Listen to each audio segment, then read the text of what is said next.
Fala galera que curte jogos de tabuleiro, eu sou o Luciano aqui do Board Game Brasil e o mês de agosto acabou e com ele vem o que, gente? A lista dos jogos mais vendidos do mês de agosto. Essa lista ela é provida pra gente pela loja Taverna Real, que eles gentilmente cedem aí a lista dos 10 jogos mais vendidos lá na loja. Então de cara já fica aí um agradecimento ao pessoal da Taverna Real, ao taverneiro, que eu troco bastante ideia, é muito gente boa. E também se vocês olharem alguns jogos daqui da lista, se interessarem, quiserem comprar, vocês podem ir lá na loja do Taverna Real e usar o cupom aqui do canal do Board Game Brasil, tá bom? O cupom é BG Brasil, você ganha ali um descontinho ali para agradar a sua compra e também ajuda bastante o canal, tá bom, gente? E vamos lá então aqui para a lista dos 10 jogos mais vendidos. A lista esse mês ela tá um pouquinho mais tranquila, um pouquinho mais contida, porque não tiveram grandes lançamentos no mês de agosto, pipocando aqui. Então é uma lista um pouco mais de inércia, de estabilidade, do que acontece no mês mais comum, tá? Então, em 10º lugar aqui, gente, a gente tem uma expansão para um jogo muito famoso, que é o Arkham Horror Card Game. E a expansão que está em 10º lugar é a Devoradores de Sonhos. Para quem não conhece o Arkham Horror, gente, é um tipo de jogo que a gente chama de LCG, que é Living Card Game. Então é um jogo baseado num deck de cartas. Nesse caso aqui é um jogo de aventura e exploração no mundo aí de HP Lovecraft, então do Deus Cthulhu, que é o Deus Polvo, que é um monstro que quer destruir o mundo e tem vários minions e tal. E aí você usa cartas para ir montando o cenário da aventura. Então ele é um jogo bem interessante, onde as cartas elas vão construindo ali a aventura. Os jogadores eles são investigadores que estão tentando impedir esses monstros, podem fazer explorações e descobrir pistas e coisas através dessas cartas. E as expansões elas vêm incorporando novos elementos, então elas aumentam ali aquele deck, por isso que é Living Card Game, é tipo um card game vivo. Você vai incorporando novas expansões no deck e aí você aumenta ali a abrangência do jogo. É um jogo que faz muito sucesso, tem muita gente que ama, que tem uma legião de fãs e ele tem várias expansões, então não me surpreende ver uma expansão aqui na lista. Em 9º lugar nós temos o Dobro Pixar. Então o Dobro é um joguinho que já tinha sido lançado no Brasil antes. Ele é um jogo simples, de escalada. Um jogo de escalada é o quê? Um jogo de cartas, onde cada jogador vai jogar alguma coisa no centro da mesa e na sua vez você precisa jogar uma carta maior do que a carta que está ali. Então você está escalando, você está subindo. Só que se você não conseguir, no caso aqui do Dobro, você compra todas as cartas que estão ali na mesa e aquilo é ponto negativo para você. E por que é dobro? Se você por algum motivo for jogar a carta maior que o do seu adversário, mas você não jogar a maior, você jogar uma igual, a sua carta dobra de ponto. Então ela tem uma força aumentada. Simples assim. E o Dobro Pixar nada mais é do que o jogo Dobro, mas com a arte da Pixar, né? Então as cartas elas têm ali a arte, são estilizadas com os personagens da Pixar para dar esse apelo aí maior no jogo e deixar ele mais interessante. Vamos lá. Em 8º lugar ficou o jogo Terra Nova. Esse daqui, gente, para quem conhece o Terra Mística, ele é um jogo Terra Mística mais enxugado, enxuto, sabe? Mais simples.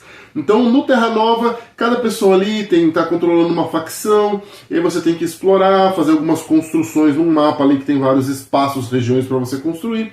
Aí você tem umas certas vantagens dependendo de onde você constrói, dependendo da adjacência que você tem ali dos seus adversários. E tem algumas assimetrias baseadas nos clãs que você representa. É a mesma ideia, o mesmo espírito ali do jogo pai, que é o Terra Mística, mas com bem menos mecânicas e bem menos coisas para você pensar. Por exemplo, aquela parte onde você tem os tokens roxos de energia, que ficam trafegando do 1, 2, 3. Para quem conhece Terra Mística, acho que sabe o que eu estou falando. Ali no Terra Nova ele é bem mais enxuto, você tem menos tokens, então você não fica naquele negócio de vender para conseguir mais recursos e tal. Então eles deram uma facilitada, ali, uma porta de entrada para drogas maiores, que é o Terra Mística e o Projeto Gaia, tá bom, gente? Em 7º lugar ficou um jogo chamado Rallyman GT, Rallyman GT. É um jogo de corrida, surpreso de ter visto esse jogo aqui, talvez aí na onda do hit, né, as pessoas voltando a jogar jogos de corrida, houve um interesse maior em voltar nesse jogo aqui também. O Rallyman GT é um jogo parece que é de Fórmula 1, não tenho certeza se é bem Fórmula 1, mas são carrinhos parecidos de Fórmula 1, onde você tem ali uma mecânica de roll and move, então você rola dados e se move, mas os dados, você tem um dado para cada marcha do seu carro, você escolhe a marcha, rola os dados para ver o quanto você anda, só que os dados eles também têm alguns símbolos que se você juntar um número específico de símbolos, o seu carro ele roda na pista. Então, quanto maior a marcha que você coloca, mais rápido você pode ir, mas ao mesmo tempo você aumenta as chances de rodar, sabe? Então ele é um jogo que tem a parte ali de rolar e andar, mas também tem a parte de você testar sua sorte, do push your luck, de você tentar arriscar e se der errado você tem um malefício, mas se não der errado você consegue ir melhor do que os seus adversários. Então, eu não sei se foi meio que trago assim por essa onda de jogar jogos de corrida. Eu não joguei ainda o Rallyman GT, eu tô falando sobre ele, mas eu nunca sentei para jogar ele. Mas, né, como eu jogo o Hit, eu acho o Hit muito legal, às vezes um dia eu jogo esse também para ver se ele é bacana igual o Hit.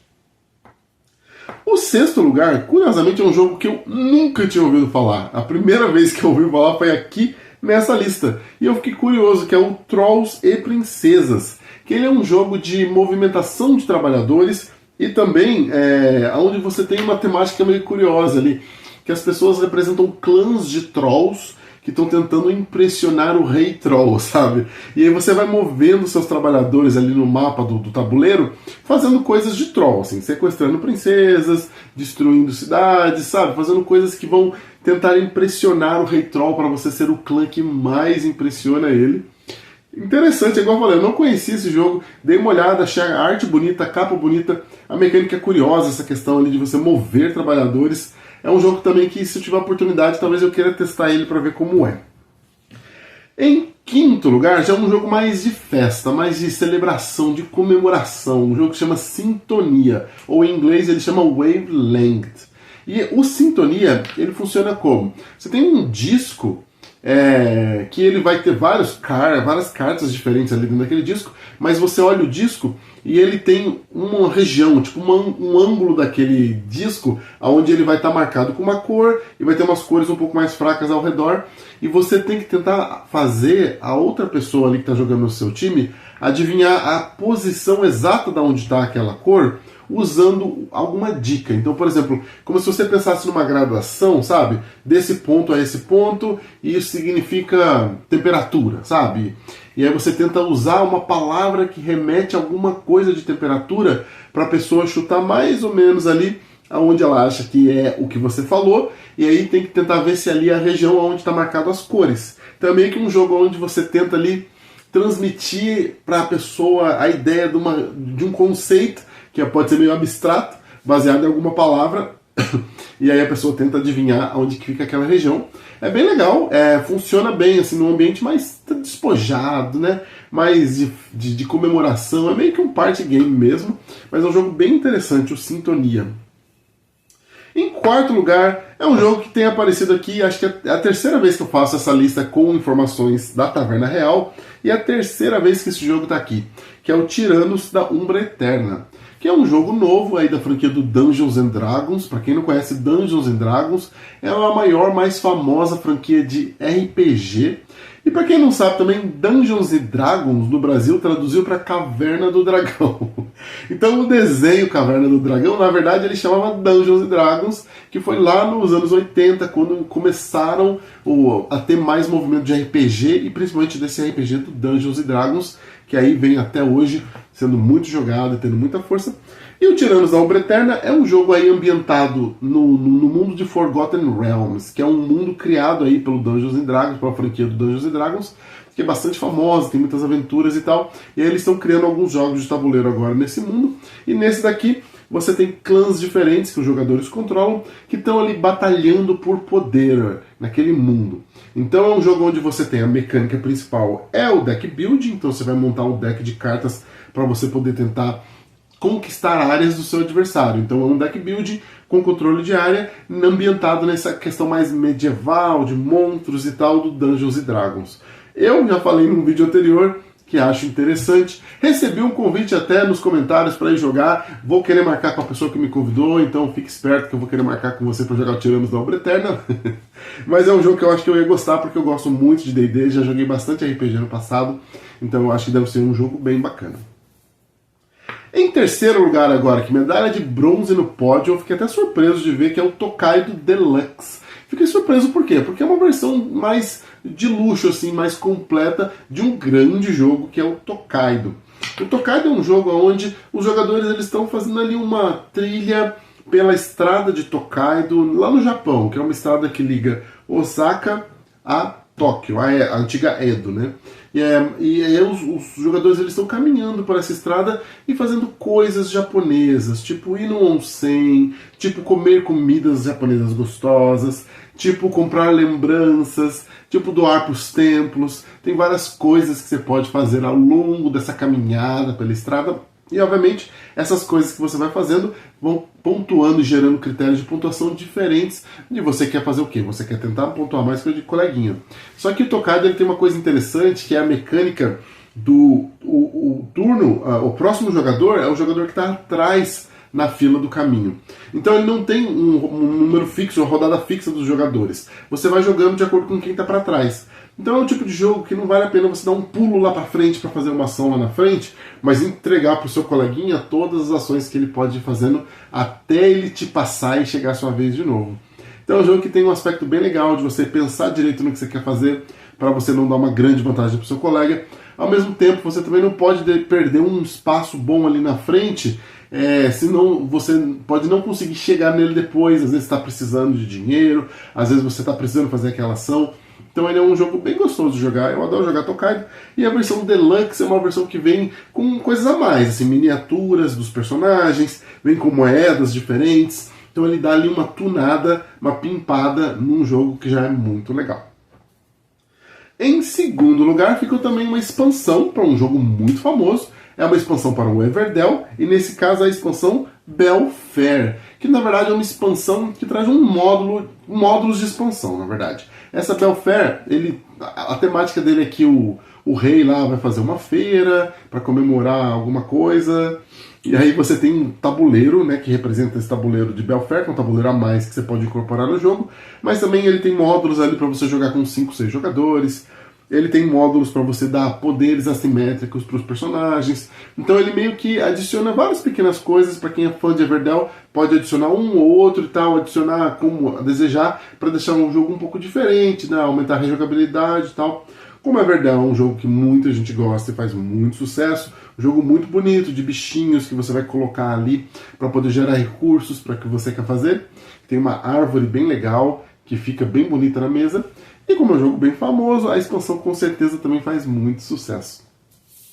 Agora, o topo do pódio também é um jogo que aparece desde que eu comecei a fazer essa lista com a Taverna Real, que é o Corrosion. E na verdade, o taverneiro me explicou que o Corrosion está sempre aparecendo nessa lista porque eles estão fazendo uma promoção arrebatadora do jogo. Ele está muito barato. Ele está tipo 1/3 do valor normal desse jogo, e aí ele está vendendo bastante por causa dessa promoção. E o Corrosion é um jogo que eu confesso que eu estou bem interessado em adquirir um para jogar. Não fiz ainda, mas eu tô com a mão coçando, porque eu acho que deve ser um jogo bem legal, onde você administra uma fábrica e aí você vai contratando engenheiros para desenvolver as máquinas e as ferramentas ali da sua fábrica. Só que como é um ambiente onde tem muito vapor e tal, você tem que considerar que ele é insalubre para as máquinas. Então as máquinas elas vão se corroendo com o tempo e vão perdendo a eficiência, vão perdendo a função. Então é um jogo que você tem não só o critério ali de pensar nas coisas que você está construindo, mas você tem que pensar que as coisas vão se deteriorar e você vai perder. E ele tem esse aspecto temporal de você pensar como administrar para que você continue fazendo ali a produção da sua fábrica do jeito que você precisa. Achei muito legal a ideia. Não ouvi falar muito sobre esse jogo, para falar a verdade. E acho que talvez seja um jogo legal de testar. Quem sabe um dia, ou quem sabe eu adquira esse jogo. Ainda tô titubeando, gente. Mas talvez eu adquira ele, aproveite essa promoção e aí teste e fale um pouquinho mais em detalhes aqui para vocês. Então é isso, gente. Esses foram os 10 jogos mais vendidos de agosto de 2024. Como eu falei, uma lista um pouquinho mais tranquila comparado com os outros meses. Não teve grandes entrantes, não teve grandes lançamentos chegando. Então é uma lista um pouquinho mais assim estável, tá? Então é isso, vocês compraram algum desses jogos? Conta pra mim nos comentários se vocês gostam desses jogos. Também conta, não esquece de seguir o canal, de se inscrever, de dar like nos vídeos. Se você gostar mesmo do conteúdo, clica no sininho para ativar quando tiver vídeo novo, tá bom, gente? Ajuda muito o canal e eu fico muito feliz. Muito obrigado e até o próximo vídeo.